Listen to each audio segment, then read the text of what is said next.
Welcome. We have been told that Judas Iscariot sold or betrayed Jesus. Judas Iscariot did not betray Jesus. Judas never betrayed a Jesus, even though for the last 2,000 years, this catastrophic error is based on a single word, Paradidomi. The Western world sense of guilt, the myth of the traitor disciple, and the centuries of inherited heritage hatred toward a people is all balanced on the Greek verb that has been translated incorrectly. Christianity has based everything on a word that has never meant what they were programmed to believe. Every passage you read in the four Gospels where Judas Iscariot appears, the mistranslation of the word betrayed is clear if you decide to strip away that which the Greek insists you must strip away. And Judas Iscariot comes out not as a traitor at all. He comes out as an instrument, as an executor of a plan. He is, by the testimony of the very texts that are supposedly condemning him, coming out exactly as a disciple that followed Jesus to the letter T. I would like to do some apologies here. The two apologies that I want to do are, one, there has never been a man that ever walked the earth in human form of any race, creed, or color by the name of Jesus Christ. That was Serapis created by our ancestors. You can read the story about this from the historical origin of Christianity, the book authored by the late Dr. Walter Williams. The number two factor is that, do you know that the first complete Bible, the people that wrote the Bible are now members of the Catholic Church? They are the only ones that have authority over the Bible. Let's talk about the timeline, because timing exposes the con. Christianity had no holy book for over 400 years. It was a time of storytelling, politics, power struggles, and theological warfare before the church, the Catholic Church, finally decided which book becomes the official book for their religion. Then they retrofitted Judas Iscariot into the ultimate story as a villain. They needed a traitor. They needed someone to carry the blame. They needed a clean narrative that shifted it off the Romans, off the temple, off every authority that was then there, and into a convenient insider, preferably a Jew with a name that sounds more like Judah itself. So they built him, embellished him, turned a personage, and built a character that is believable today as the cosmic betrayal of a deity or of God. But here's the big part. They were sloppy. They left huge hanging tracks, glaring loose ends, contradictory death accounts, impossible timelines, prophecies that never fit, and narrative fingerprints screaming fiction written backwards. These aren't minor plot holes. They are smoking guns, bullets, proofs, evidence that Judas, we have been taught today to hate, to see as a treacher, to see as a sellout, as a betrayer, was manufactured later to save the story. A villain sculpted into the workshop of later theology, then inserted into the Gospels like a bad special effect. The Greek already betrayed them with the word Paradidomi. The canonization timeline betrays them again, and the internal contradictions blow it apart if you are really serious about researching this matter. The word that was never betrayed. The Gospels were written in a form of Greek known as koine, a common street type language dialect during the Roman Empire, not elevated Attic Greek or philosophy, but a functional lingua franca, slapalapa, that's what we would call, understood across the Mediterranean world. This dialect, in which the four Gospels uses, is used one specific word to describe what Judas did to Jesus. That word in every manuscript, in every gospel, without exception, is Paradidomi.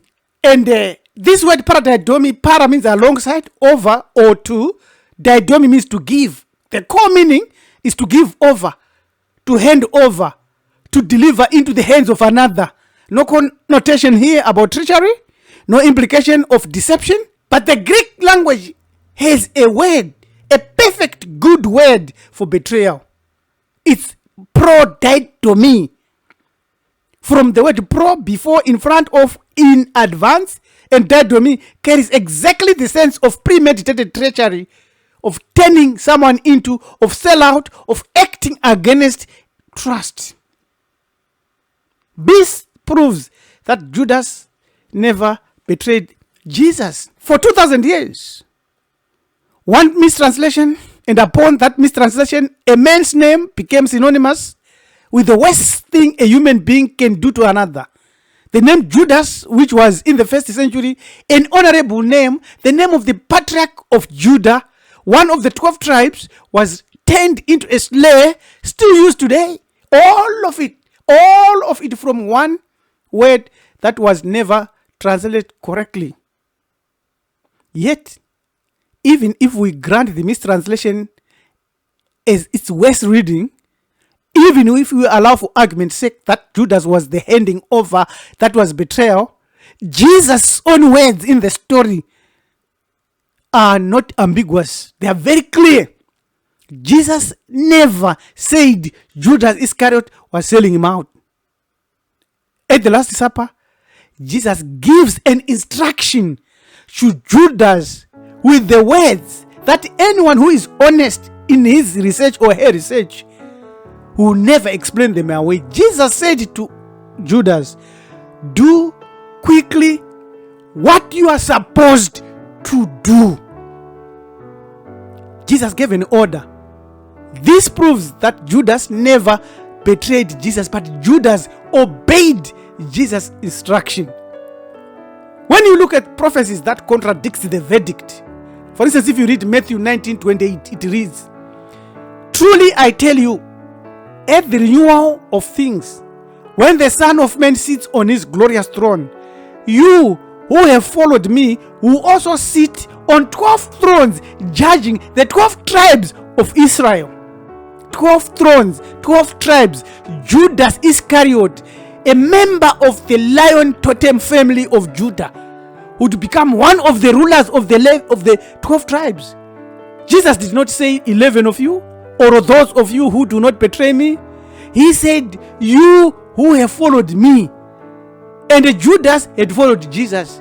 In this moment of prophetic declaration, Jesus either did not foresee the betrayal, or the storytellers who are writing this story did not see that they are inserting a contradiction here. This is the man the church has declared a traitor, who we are told will sit on one of the thrones of the 12 tribes of Israel to rule. And you believe it? Let's look at Paul, one man who also had a lot to do with the creation and founding of many Christian concepts and confusion also. When you read 1 Corinthians 15:11, he's talking about people that saw Jesus after his crucifixion. He said he appeared to Cephas, and then to the 12 after that he appeared to him. He didn't say to the 11, the 12, which is precisely the number that includes Judas Iscariot. Paul wrote this letter in the year 53 Common Era, within a generation of the events in question, with access to first-hand accounts and to the surviving disciples themselves. He says 12 men saw the resurrected Jesus, but the gospel written later after the betrayal narrative has been crafted and created by the church fathers to include in their book. Then they start to try to correct this. This is exactly the story that is clear. Now let's look at the story of how this character died. How did Judas Iscariot die? In the case against Judas Iscariot, if it is true that he betrayed Jesus, historically, if the guilt is real, if the death is a matter of record, then the death of Judas Iscariot would be told without contradiction. Yet the death of Judas Iscariot is told in widely contradictory, irreconcilably different ways, by different sources. each version contradicting the others at the most basic level. So if you read Matthew's account, Judas' action, he throws away the silver and he hangs himself. But if you go to Acts, he doesn't throw away the silver. He buys a field and goes to check that field, fails headlong, his boat go bust, and he dies. That's in Acts 1 verse 18 and also Matthew 27 verse 5 if you want to go and confirm yourself. Papias, one of the earliest writers, tells us that Judas Iscariot survived. He became fat, bloated, big and big and big, and later on he was run over by a chariot and he died. Yet if you read the book of John, nothing. If you read the book of Mark, and nothing. These two gospels are quite silent about how Judas Iscariot died, again proving that Judas Iscariot never betrayed Jesus. Let's look at the 30 pieces of silver, which is perhaps the most iconic detail of the entire Judas narrative, because in Western language and imagery, and for people that want to talk, 30 pieces of silver is instantly understood as the price of treachery and the cost of a soul. So when you read Zechariah 11 verse 12, it says, I said to them, if it is good in your sight, give me my wages. But if not, never mind. So they weighed out 30 shekels of silver as my wages. Judas betrayed Jesus for 30 pieces of silver, Matthew 26:15. So 30 pieces of silver in this context is a contemptuous sum, the price of a slave killed by an ox. If you read Exodus 21:32, you can go read it. So Matthew sees this imagery, reverse engineers his narrative, because the gospel writers were not primarily historians. They were theologians writing typological literature, text retrofitted, designed to show that the Jesus they are creating had enemies and was sold out to try to fulfill something that is the Old Testament, so that it can have balance. On its own, the New Testament cannot stand, just like the Quran. The Quran cannot stand on its own without the New Testament, the Old Testament.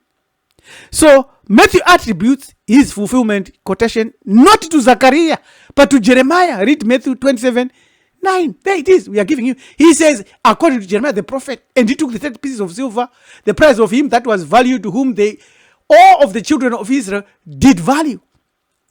Yet the story is in Zechariah.